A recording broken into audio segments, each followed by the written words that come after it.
Sebelum melanjutkan, jangan lupa subscribe dulu, terima kasih. Bab 355, Skarab Mayat Beracun. Penjaga Istana Kota Matahari Terbit, Wang Chong, kehilangan separuh hidupnya saat melihat Li Molin dan tetua Dewa Templar melarikan diri. Jika mereka pergi, bagaimana dengan dia?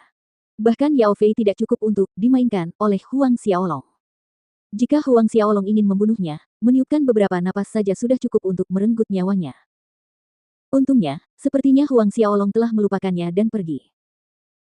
Wang Chong bernapas lega melihat Huang Xiaolong, Zhao Su, dan anggota kelompok lainnya terbang menjauh, lututnya lemas seolah-olah dia terus berlari sejauh 100.000 li, terengah-engah.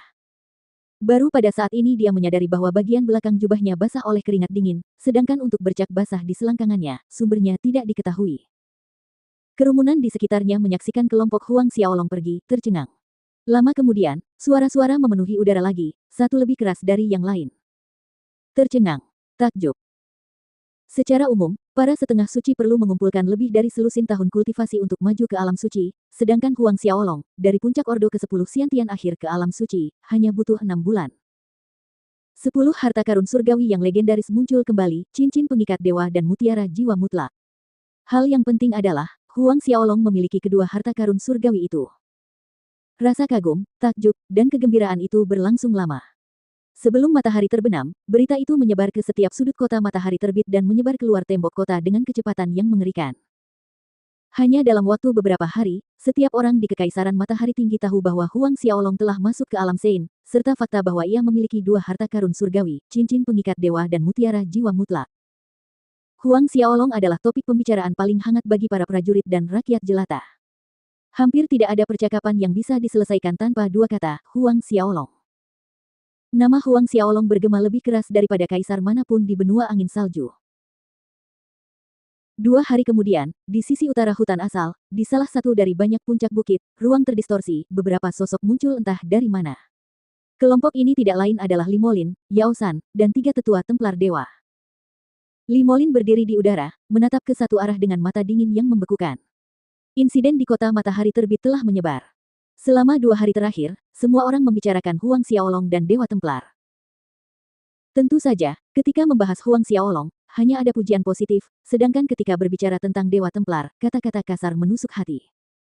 Seperti, Dewa Templar biasa-biasa saja, bahkan tetua mereka terbunuh, dan pada akhirnya, mereka melarikan diri dengan ekor di antara kaki mereka. Kabur dengan ekor di antara kaki mereka. Setiap kali Li Molin mendengar kalimat ini, niat membunuh yang tak terkendali akan meletus di dalam hatinya. Huang Xiaolong. Kalau bukan karena Huang Xiaolong, Dewa Templar tidak akan menjadi bahan tertawaan. Kapan Elder Zhou dan yang lainnya akan tiba? Beberapa detik kemudian, Li Molin berbicara. Setelah apa yang terjadi di kota matahari terbit, Li Molin mengirim pesan kembali ke Dewa Templar untuk mengirim lebih banyak ahli ke hutan asal. Guru kuil sangat mementingkan masalah ini, mengirim 10 elder ke sana. Yao San segera menjawab, mungkin butuh 2 hari lagi sampai tetua Zhou Chang bisa tiba di hutan asal. Mendengar itu, ekspresi Li Molin berubah sedikit lebih baik. Ada berita tentang lokasi reruntuhan klan naga kuno.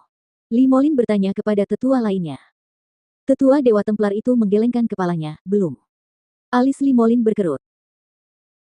Pada saat yang sama, Huang Xiaolong, Zhao Su, Duan Ren, dan yang lainnya terbang di atas sisi selatan hutan asal. Setelah meninggalkan kota matahari terbit, kelompok Huang Xiaolong memutuskan untuk menjelajah ke hutan asal. 2 hari ini, mereka telah mencari lokasi reruntuhan klan naga kuno, tetapi seperti ahli lainnya sebelum mereka, tidak banyak hasil yang diperoleh. 2 hari berlalu dan Duan Ren telah menerima kenyataan bahwa Huang Xiaolong telah maju ke alam Sein. Dia memperhatikan punggung Huang Xiaolong, mengingat aura Sein Realm sepersekian detik yang dia rasakan di kota kekaisaran Duan Ren.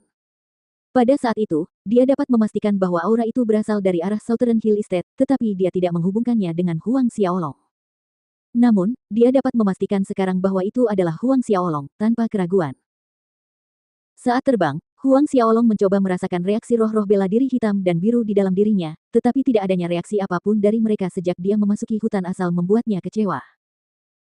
Setelah kejadian di Rising Sun City, Huang Xiaolong merasa bahwa dia masih belum cukup kuat, dia bisa menghadapi ahli Sein Realm Orde pertama dan kedua, tetapi tidak Sein Realm Orde ketiga. Itulah sebabnya dia ingin menemukan reruntuhan klan naga kuno sesegera mungkin, itu akan memungkinkannya untuk meningkatkan kekuatannya lebih jauh. Dia membunuh Ao Baixue terlebih dahulu dan kemudian Yao Fei, Dewa Templar pasti tidak akan membiarkannya. Mengenai keberadaan cincin pengikat dewa dan mutiara jiwa mutlak, Huang Xiaolong tidak khawatir.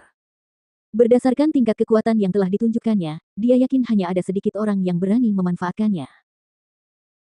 Saat kelompok Huang Xiaolong terbang melintasi hutan asal untuk mencari reruntuhan klan naga kuno, dari kejauhan terdengar jeritan menyedihkan, mirip dengan perjuangan terakhir sebelum kematian yang mengancam. Aksi kelompok itu terhenti, mereka saling bertukar pandang. Pergilah dan lihatlah. Huang Xiaolong berkata dengan nada serius. Manusia tidak bisa tidak penasaran dengan hal-hal yang tidak diketahui. Zhao Su, Duan Ren, dan yang lainnya mengangguk setuju. Dengan demikian, kelompok itu menuju ke arah teriakan itu. Tak lama kemudian, rombongan Huang Xiaolong tiba di tempat kejadian. Melihat pemandangan di depan mereka, termasuk Huang Xiaolong, menarik napas dalam-dalam. Beberapa ratus meter di depan, lebih dari selusin orang tenggelam seluruhnya dalam kawanan kumbang hitam raksasa, dimakan hidup-hidup. Bagian lengan dan kaki mereka digigit habis, hanya menyisakan tulang putih. Yang lain sudah memperlihatkan rongga mata kosong di tengkorak mereka. Pemandangan itu mengerikan dan menghancurkan. Apa sebenarnya benda-benda ini? Salah satu makhluk tingkat Sein dari Institut Duan Ren melontarkan pertanyaan itu, getaran kecil dalam suaranya tidak salah lagi, menunjuk ke arah kumbang hitam karnivora yang tengah memangsa belasan orang. Dari kejauhan, tempat di mana belasan orang itu berdiri bagaikan sebuah pulau yang dikerumuni kumbang-kumbang hitam dari segala arah, menutupi tanah dengan gumpalan hitam makhluk-makhluk berkilau, puluhan ribu, jutaan jumlahnya, suatu pemandangan yang menakutkan dan mengerikan. Duan Ren menggelengkan kepalanya, dia belum pernah menemukan skarab hitam ini sebelumnya. Ini mungkin skarab mayat racun dari zaman kuno. Zhao Sulah yang berbicara. Zaman dahulu kala, skarab bangkai racun. Kelompok Huang Xiaolong yang lain tercengang. Zhao Su melanjutkan, kumbang racun mayat ini membawa racun mayat di sekujur tubuh mereka. Racun itu hanya perlu menggigitmu sekali dan kau akan merasakan seluruh tubuhmu mati rasa. Lebih jauh lagi, racun mayat semacam ini dapat meresap ke dalam laut ki seseorang, sehingga korban tidak dapat menggunakan ki pertempuran. Baju sirah kumbang racun mayat ini sangat keras dan sulit ditembus. Yang menakutkan adalah, mereka tidak takut bahkan pada api pertempuran prajurit Sein tingkat tinggi. Bukankah itu berarti skarab mayat racun ini hampir tak terkalahkan? Seru prajurit alam suci Institut Duan Ren lainnya. Zhao Su menggelengkan kepalanya, sangat sulit, kecuali jika Anda memiliki senjata dewa yang dapat membelah mereka menjadi dua. Dahulu kala ada seorang ahli alam Sein tingkat tinggi yang cukup delusi untuk berpikir untuk memusnahkan skarab mayat beracun ini dengan mengandalkan kekuatannya, tetapi pada akhirnya, ia berubah menjadi makanan bagi skarab mayat beracun ini. Ahli Sein Realm tingkat tinggi berubah menjadi santapan bagi skarab mayat racun. Duan Ren tercengang. Sisanya juga tidak terlihat begitu baik. Dalam waktu singkat ketika Zhao Su berbicara, beberapa orang di depan berhenti melawan dan jatuh ke tanah, hanya menyisakan suara, zizi, yang berasal dari daging mereka yang dimakan oleh skarab. Tiba-tiba kawanan kumbang mayat beracun itu bergejolak, berbalik dan bergerak ke arah Huang Xiaolong. Zhao Su pucat pasi, sial, mereka mendeteksi kita, cepat lari. Namun, tepat ketika semua orang berbalik dan bersiap untuk melarikan diri, tangan Huang Xiaolong mengepal, dan ruang di sekitarnya terkunci, menghalangi Poison Core Scarab. Ini adalah manipulasi ruang.